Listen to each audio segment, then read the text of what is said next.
O Reyna ng Langit, magalak ka. Alleluia! Sapagkat ang minarapat mong dalhin sa iyong sinapupunan. Alleluia! Ay nabuhay na maguli na gaya ng kanyang sinabi. Alleluia! Ipanalangin mo kami sa Diyos. Alleluia!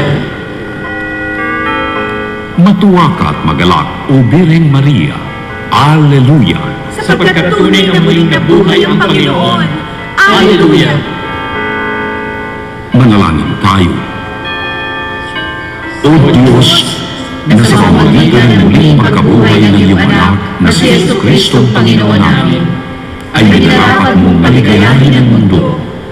Hinihingi namin sa iyo na alang-alang sa Birheng Maria na kanyang ina, ay makamtan namin ang kaligayahan sa buhay na walang hanggan. Sa pamamagitan ni Jesucristo ang Panginoon namin. Amen. Luwalhati sa Ama, sa Anak, at sa Espiritu Santo. Kapara ng unang-una, ngayon at magpakailanman, at magpasawalang hanggan. Amen.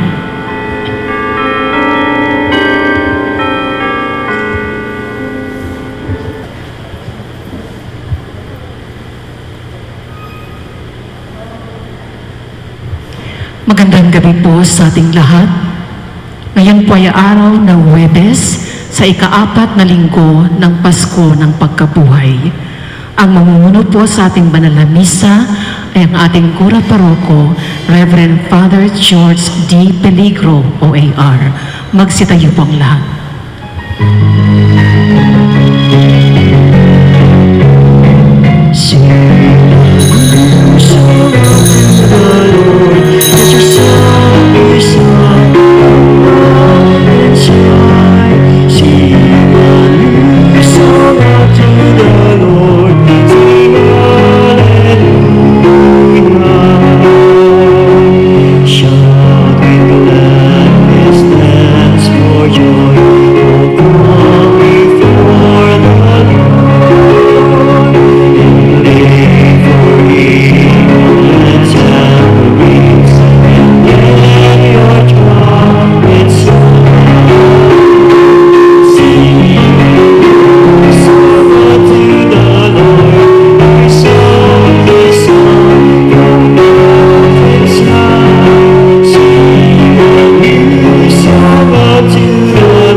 At ng Espiritu Santo. Amen. Sumainyo ang Panginoon. At sumainyo rin. Mga kapatid, upang maging marapat gumanap sa banal na pagdiriwang, pagsisihan natin ang ating mga kasalanan, humingi tayo sa Panginoon ng kapatawaran.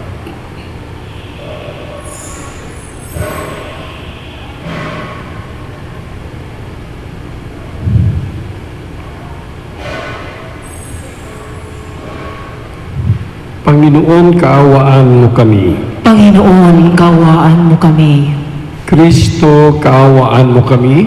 Kristo, kaawaan mo kami. Panginoon, kaawaan mo kami. Panginoon, kaawaan mo kami. Kaawaan tayo ng makapangyarihang Diyos. Patawarin tayo sa ating mga kasalanan at patnubayan tayo sa buhay na walang hanggan. Amen. Manalangin tayo.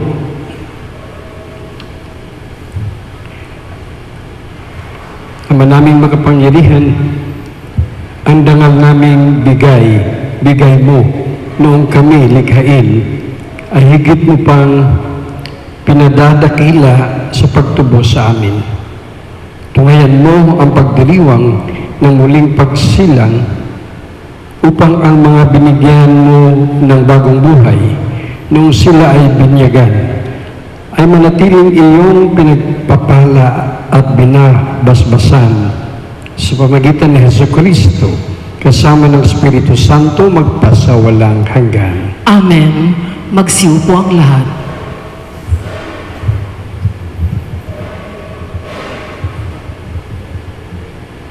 Pagbasa mula sa mga gawa ng mga apostol. Mula sa Pafos, si Pablo at ang kanyang mga kasama ay naglayag at dumating sa Perga ng Panfilia. Ngunit humiwalay sa kanila si Juan at nagbalik sa Jerusalem. Mula sa Perga, nagpatuloy sila at dumating sa Antioquia ng Pisidia. Nang araw ng pamamahinga, pumasok sila sa sinagoga at naupo. Matapos ang pagbasa sa ilang bahagi ng mga aklat ng kautusan at ng mga propeta, nagpasabi sa kanila ang mga tagapamahala ng sinagoga. Mga kapatid, kung mayroon kayong iaaral sa mga tao, magsalita na kayo. Kaya't tumayo si Pablo at sinenyasan silang tumahimik. Mga Israelita at mga taong may takot sa Diyos, makinig kayo. Ang Diyos ng ating bansang Israel ang humirang sa ating mga ninuno. Sila'y ginawa niyang isang malaking bansa, samantalang naninirahan sa lupain ng Ehipto. Inilabas doon sa pamamagitan ng kanyang dakilang kapangyarihan at pinagtiisan sa ilang sa loob ng halos 40 taon. Pagkatapos niyang lipulin ang 7 bansa sa lupain ng Kanaan, ipinagkaloob sa kanila ang lupain ng mga iyon sa loob ng halos 450 taon. Pagkatapos, sila'y binigyan niya ng mga hukom hanggang kay Propeta Samuel. Nang humingi sila ng hari, ibinigay sa kanila ng Diyos ang isang lalaki mula sa lipi ni Benjamin, si Saulo na anak ni Cis. Naghari si Saulo sa loob ng 40 taon. At nang siya'y alisin ng Diyos, inihalili si David upang maghari sa kanila. At ganito ang patotoo ng Diyos tungkol sa kanya. Natagpuan ko kay David na anak ni Hese ang lalaking nakalulugod sa akin, isang lalaking handang tumupad sa lahat ng iniuutos ko. Mula sa angkan ng lalaking ito, ipinagkaloob ng Diyos sa Israel si Jesus, ang kanyang ipinangakong tagapagligtas. Bago siya dumating, ipinangaral ni Juan sa buong Israel na dapat nilang pagsisihat talikdan ang kanilang mga kasalanan at pabinyag.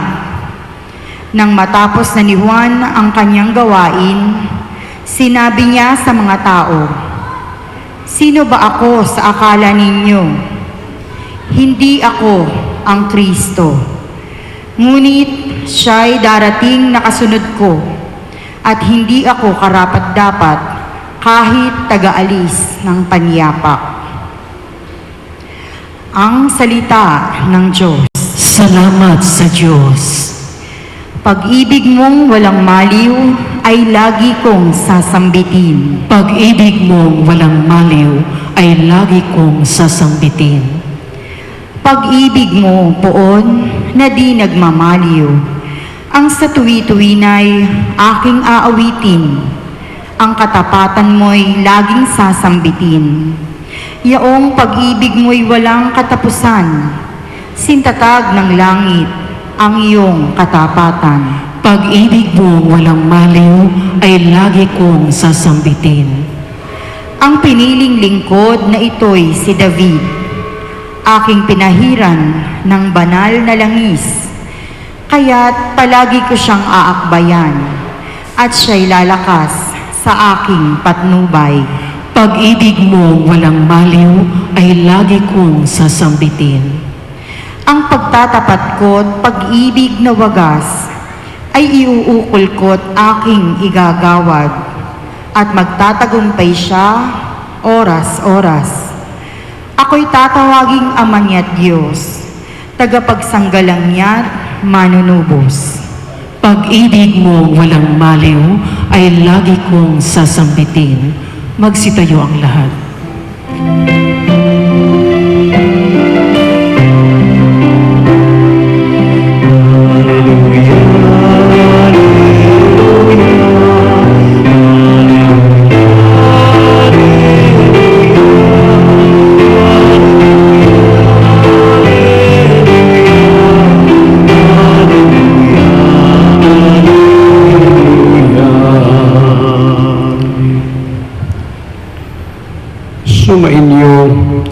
Panginoon. At sumainyo rin. Ang mabuting balita ng Panginoon na ayon kay San Juan. Papuri sa iyo, Panginoon. Nung nahugasan na ni Jesus ang mga paa ng kanyang mga alagad, sinabi niya sa kanila, "Sinasabi ko sa inyo, ang alipin ay hindi dakila kaysa kanyang Panginoon, ni ang sinugo kaysa nagsugo sa kanya. Kung naunawaan ninyo ang mga bagay na ito at inyong gagawin, mapapalad kayo. Hindi para sa inyong lahat ang sinasabi ko. Nakikilala ko ang aking mga hinirang. Ngunit dapat matupad ang nasasabi sa kasulatan, ako'y pinagtataksilan ng taong pinakakain ko. Sinasabi ko ito sa inyo bago po mangyari, upang kung ito'y mangyari na, ay manalig kayo na ako'y si ako nga. Tandaan ninyo, ang tumatanggap sa sinugo ko'y tumatanggap sa akin. At ang tumatanggap sa akin ay tumatanggap sa nagsugo sa akin." Mga kapatid, narito ang mabuting balita ng ating Panginoon. Pinupuri ka namin, Panginoong Hesukristo. Magsiyo po ang lahat. Brothers and sisters, mga kapatid, good evening po sa ating lahat at salamat sa Diyos dahil sa ating pagdiriwang ng Eucharistia, kung saan ang ating presensya ay nandiyan, lalong-lalo na ang presensya ng ating Panginoon. Ang kanyang banal na katawan at dugo ay ating tatanggapin at katatapos lang po nating marinig ang salita ng Diyos. Mga kapatid, sabi nila, every person is a story. Every person is a mystery. Every person is a riddle. Bawat tao daw ay isang kwento. Bawat tao ay isang talinghaga, isang misteryo. At narinig po natin, mga kapatid, sa ating unang pagbasa mula sa Gawa ng mga Apostoles, isa sa mga unang Kristiyano ay nangangalang Pablo. Narinig po natin sa unang pagbasa na si Pablo, bago siya isinilang bilang Kristiyano, bago siya nagbagong buhay, si Pablo po ay isa sa mga nangungusig ng mga alagad ni Kristo. Mamaya, itong Pablo maging kasama ni Pedro para sila yung mga frontliners. Sila yung nangunguna para ipalaganap si Kristo, ang mabuting balita ng ating kaligtasan. Narinig po natin sa unang pagbasa yung pangalang Saul.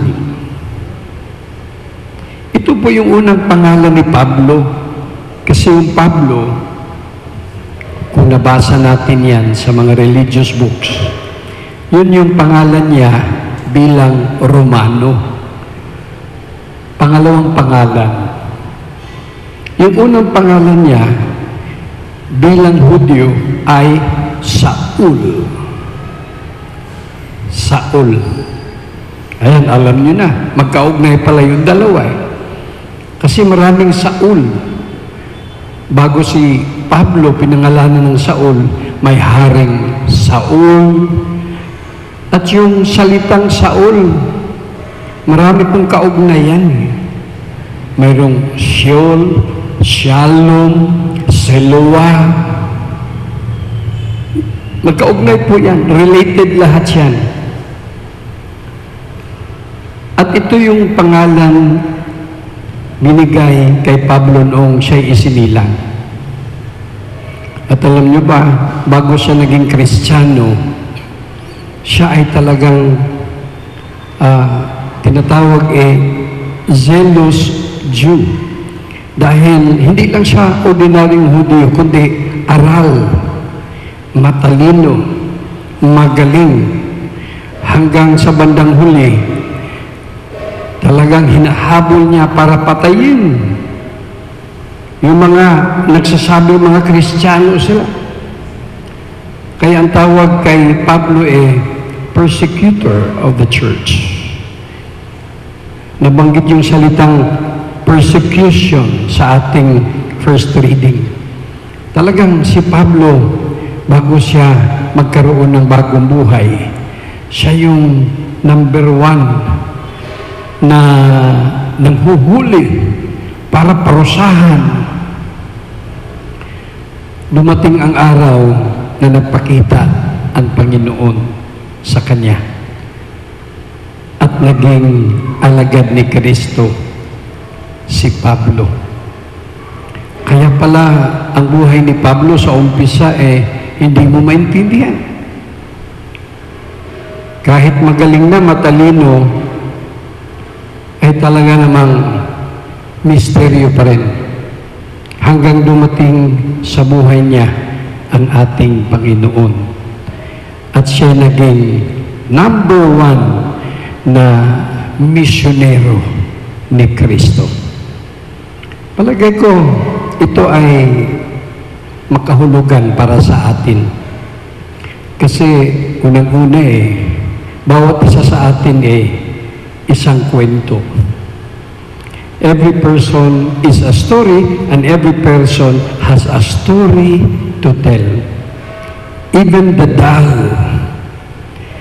Kaya huwag nating maliliitin kung sino kasi baka mamaya mas maganda pa yung istorya niya sa bandang huli kaysa sa atin. Bawat isa sa atin mayroong saysay, mayroong mensahe.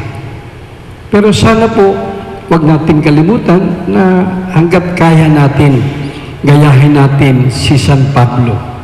Maging ganito man siya sa umpisa, tinanggap niya si Jesus. Pagkatapos nun, ang kanyang buhay ay inaalay para sa ating Panginoon.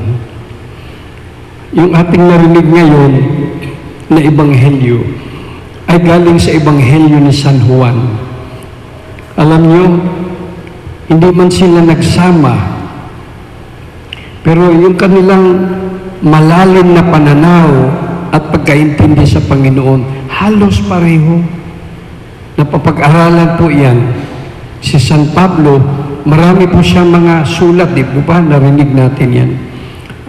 Pagbasa mula sa sulat ni San Pablo para sa mga taga-Roma, para sa mga taga-Korinto, para sa mga Epeso.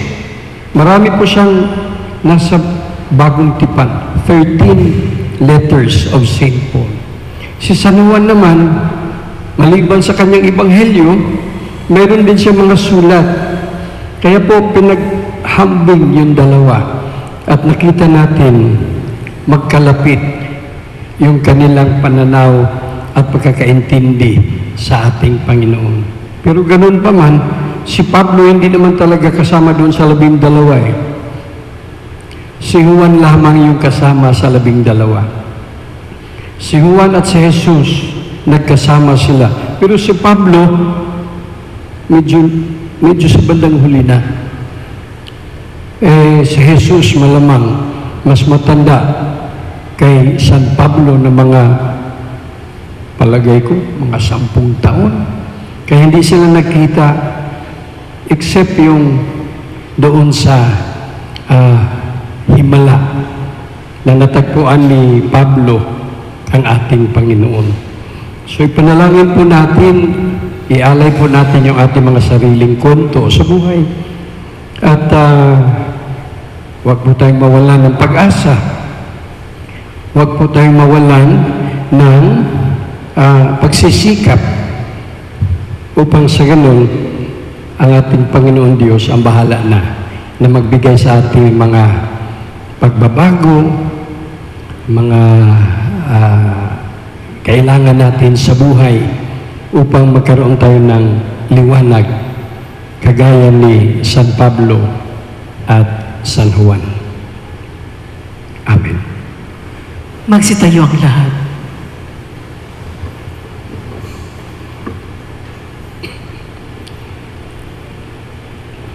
Habang nagkakatipon tayo ngayon bilang isang bayang nangangailangan, manalangin tayo ng may pusong nagpapakumbaba sa Diyos Ama, taglayang pagtitiwala sa Kanyang dakilang habag. Ang ating tugon, Ama, pagpalain mo kami kay Kristo. Ama, pagpalain mo kami kay Kristo. Ang mga namumuno sa simbahan, naway panatilihing buhay ang kanilang pagtatalaga ng sarili sa pangangaral ng Ebanghelyo. Manalangin tayo sa Panginoon. Ama, pagpalain mo kami kay Kristo. Ang mga pinagkatiwalaan ng pamumuno, naway mag-akay at maging gabay ng mga tao sa diwa ng paglilingkod. Manalangin tayo sa Panginoon. Ama, pagpalain mo kami kay Kristo. Ang mga tumalikod sa kanilang pananampalataya, naway mahikayat pabalik sa pamilya ng Diyos. Manalangin tayo sa Panginoon. Ama, pagpalain mo kami kay Kristo. Ang mga pinanghihinaan ng loob dahil sa pagdarahop at karamdaman, naway makatagpo ng lakas at ginhawa mula kay Jesus na nagtagumpay sa kasalanan at kamatayan. Manalangin tayo sa Panginoon. Ama, pagpalain mo kami kay Kristo. Ang mga namayapang tapat sa Panginoon, naway makatanggap ng kanilang walang katapusang gantimpala. Manalangin tayo sa Panginoon. Ama, pagpalain mo kami kay Kristo. Amang makapangyarihan, tinatawag mo kami upang makasama mo. Maging tapat nawa kami sa pagsunod sa iyong anak sa daan patungo sa iyong kaharian. Hinihiling namin ito sa pamagitan ni Kristong aming Panginoon. Amen. Magsiupo ang lahat.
Magsitayo ang lahat. Manalangin kayo mga kapatid upang ang paghain natin ay kalugdan ng Diyos, amang makapangyarihan.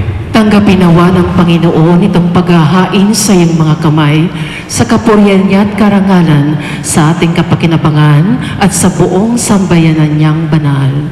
Ama naming lumikha, pagkatin mo sa iyong piling sa kalangitan ang aming mga panalangin kalakip ng haing mga alay upang ang mga pagindapat mong gawing dalisay ay maging marapat na makasalo sa piging ng iyong pagmamahal Sa pamagitan ni Jesucristo, kasama ng Espiritu Santo, magpasawalang hanggan. Amen. Sumainyo ang Panginoon, At sumainyo rin.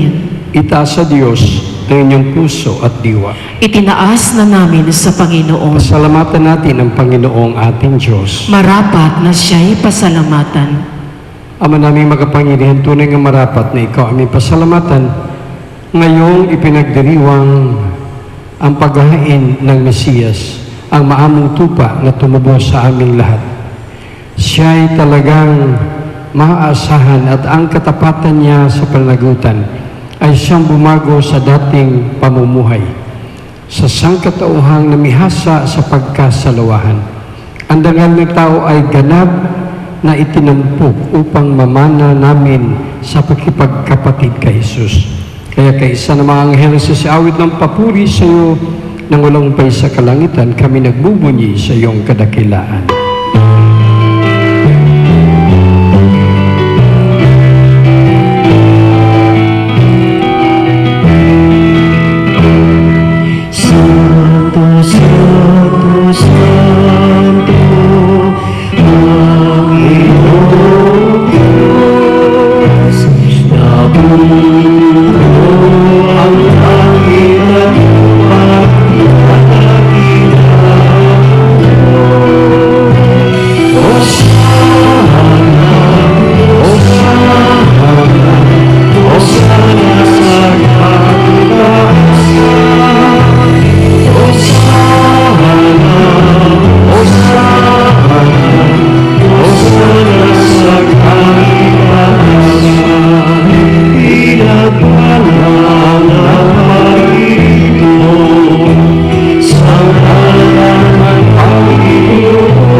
Naming banal, ikaw makalantan ng kabanalan.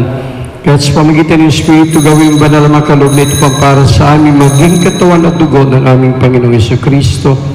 Bago niya pinagtisang kusang loob na maging handog, ginawa kanyang tinapay, pinasalamatan ka, pinaghati-hati niya iyon. Inabot sa kanyang mga alagad at sinabi, tanggapin yung lahat ito at kanin, ito ang aking katawan na ihahandog para sa inyo. Jesus.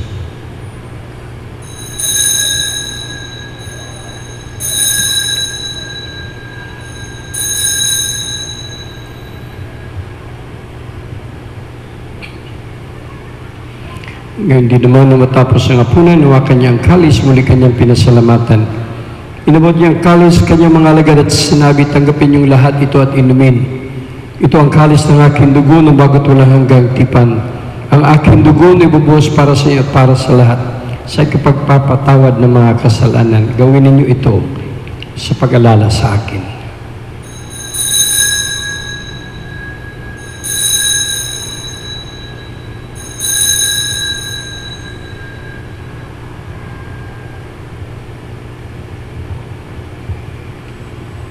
Pagbunyi natin ang misteryo ng pananampalataya. Si Kristo'y namatay, si Kristo'y nabuhay, si Kristo'y babalik sa wakas ng panahon. Ang mga ginagawa namin ngayon pag-alala sa pagkamatay at muling pagkabuhay ng iyong anak, kaya tinaalay namin sa iyong tinapay nagbibigay buhay at ang kalis kaloob ng kaligtasan. Kami nagpapasalamat at kami minarapat tumayo sa harap mo para maglingkod sa iyo. Sinasamo namin kami magsalo-salo sa katawan at dugo ni Kristo ay mabuklod sa pagkaisa sa pamagitan ng Espiritu Santo. Ang malingapin mo simbang laganap sa buong daigdig, puspusin mo kami sa pag-ibig. Kaysa ni Francisco na aming Papa, ni Broderick na aming Obispo Administrador at ng Tanang Kaparian. Alalahanin mo rin mga kapatid naming nahimlay na may pag-asang sila muling mabubuhay, gayon din ang lahat ng mga pumanaw. Kawaan mo sila at patuloyin sa iyong kaliwanagan. Kawaan mo at pagindapatin kaming lahat na makasalo sa iyong buhay na walang wakas. Kaysa ng mahal na Birheng Maria, na ina ng Diyos, mga apostol, San Ezekiel, San Agustin, at lahat ng mga banal na muhay dito sa daigdig ng kalugod-lugod sa iyo. May pagdiwang naman namin ang pupuri sa karangan sa pamagitan ng anak na aming Panginoong Heso Kristo. Sa pamagitan ni Kristo, kasama niya at sa Kanya, ang lahat ng parangal at papuri ay sa iyo, Diyos, sa mga makapangyarihan. Kasama ng Espiritu Santo, magpasawalang hanggan. Amen. Magsitayo ang lahat. Sa tagubilin ng mga nagagaling na utos sa turo ni Jesus, ipahayag natin ng lakas loob.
Niling namin kami diya sa lahat ng masama, pagkalooban ng kapayapaan araw-araw, iligtas sa kasatili sa lahat ng kapahamakan, samantalang aming pinanadikan. Ang dakilang araw ng pagpahilan ng tagapagligtas namin sa Hesu Kristo. Sapagkat iyo ang kaharian, ang kapangyarihan at ang kapurihan magpakailanman. Amen. Panginoon Hesu Kristo, sinabi mo sa iyong mga apostol, kapayapaan ang niiwan ko sa inyo, ang aking kapayapaan ang ibinibigay ko sa inyo, tungayan mo aming pananampalataya.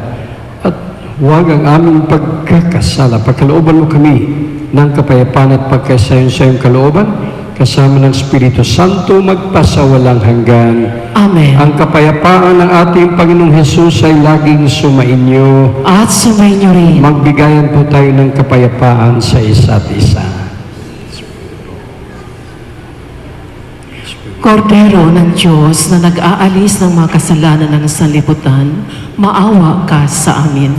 Kordero ng Diyos na nag-aalis ng mga kasalanan ng sanlibutan, maawa ka sa amin. Kordero ng Diyos na nag-aalis ng mga kasalanan ng sanlibutan, ipagkaloob mo sa amin ang kapayapaan. Magsiluhod po ang lahat.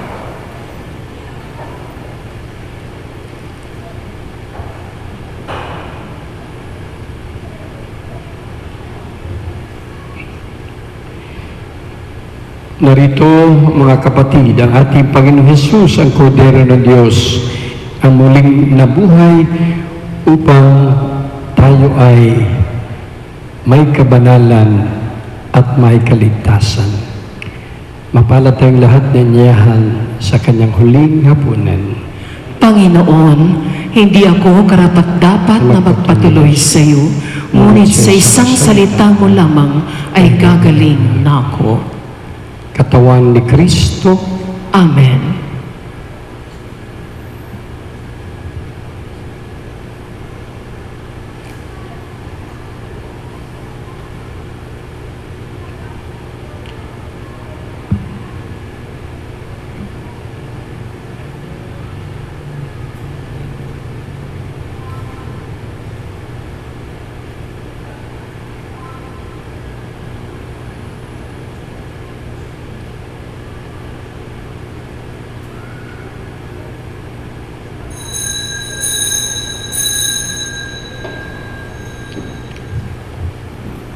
Magsiupo munang lahat.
Magsitayo ang lahat. Manalangin tayo.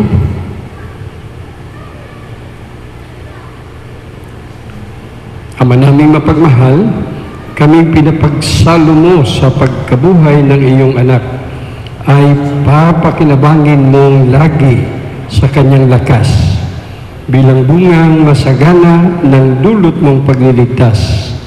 Sa pamamagitan niya kasama ng Espiritu Santo, magpasawalang hanggan. Amen. Muli po, maraming salamat sa inyong pagdalo araw-araw o palagi sa ating banal na Eucharistia. Huwag po natin kalimutan, sa Eucharistia lamang natin malalim ang ating pagkakilala sa Diyos. At sa Eucharistia din lamang tayo ay malalim na makikilala ng ating Panginoon. Sumainyo ang Panginoon. At sumainyo rin. Pagpalain kayo na makapangyarihang Diyos, Ama, Anak at Espiritu Santo. Amen. Kumayo kayong mapayapa. Salamat sa Diyos.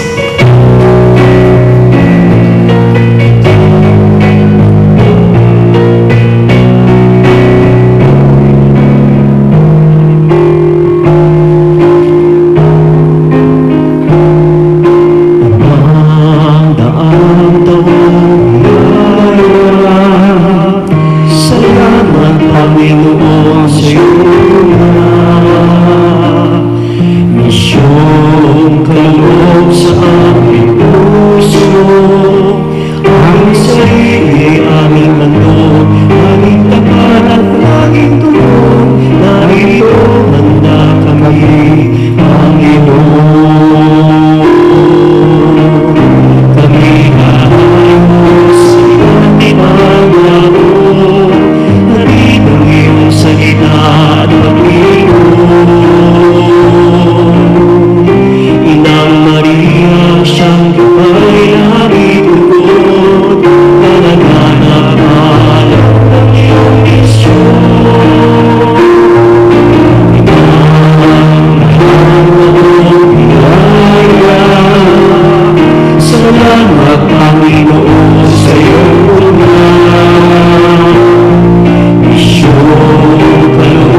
Mahabagin at mapagmahal na Ama, nagsusumamo kami sa iyo upang hilingin ang iyong patnubay laban sa COVID-19 na nagpapahirap sa marami at kumitil na ng maraming buhay. Tungayan mo kami ng may pagmamahal at ipagadya kami ng iyong mapaghilom na kamay mula sa takot sa karamdaman at kamatayan. Itaguyod mo kami sa pag-asa at patatagin sa pananampalataya. Gabayan mo ang mga dalubhasang naatasan na tumuklas ng mga lunas at paraan upang ihinto ang paglaganap nito. Nagpapasalamat kami sa mga bakunang naisulong sa patnubay ng iyong mga kamay. Pagpalain mo ang aming mga pagsisikap na mawakasan ng mga bakuna ang pandemya sa aming bayan. Patnubayan mo ang mga lumilingap sa may sakit upang ang kanilang pagkalinga ay malaki pa ng husay at malasakit. Pagkalooban mo sila ng kalusugan sa isip at katawan, katatagan sa kanilang paninindigang maglingkod at ipagsanggalang sa karamdaman. Itinataas namin ang mga nagdurusa, makamtan nawa nila ang mabuting kalusugan. Lingapin mo rin ang mga kumakalinga sa kanila. Pagkamitin mo ng kapayapaang walang hanggan ang mga pumanaw na. Pagkalooban mo kami ng biyaya na magtulong-tulong tungo sa ikabubuti ng lahat. Pukawin sa amin ang pagmamalasakit sa mga nangangailangan. Sa pagdamay at malasakit namin sa bawat isa, malampasan nawa namin ang krisis na ito at lumago sa kabanalan at pagbabalik loob sa iyo. Hinihiling namin ito sa pamamagitan ni Jesucristo na nabubuhay at naghaharing kasama mo at ng Espiritu Santo, iisang Diyos, magpasawalang hanggan. Amen. Dumudulog kami sa iyong patnubay, mahal na Ina ng Diyos. Pakinggan mo ang aming makahilingan sa aming pangangailangan at ipagadya mo kami sa lahat ng kasamaan. Maluwalhati at pinagpalang Birhen. Amen. Mahal na Birhen, mapagpagaling sa may sakit, ipanalangin mo kami. San Jose, ipanalangin mo kami.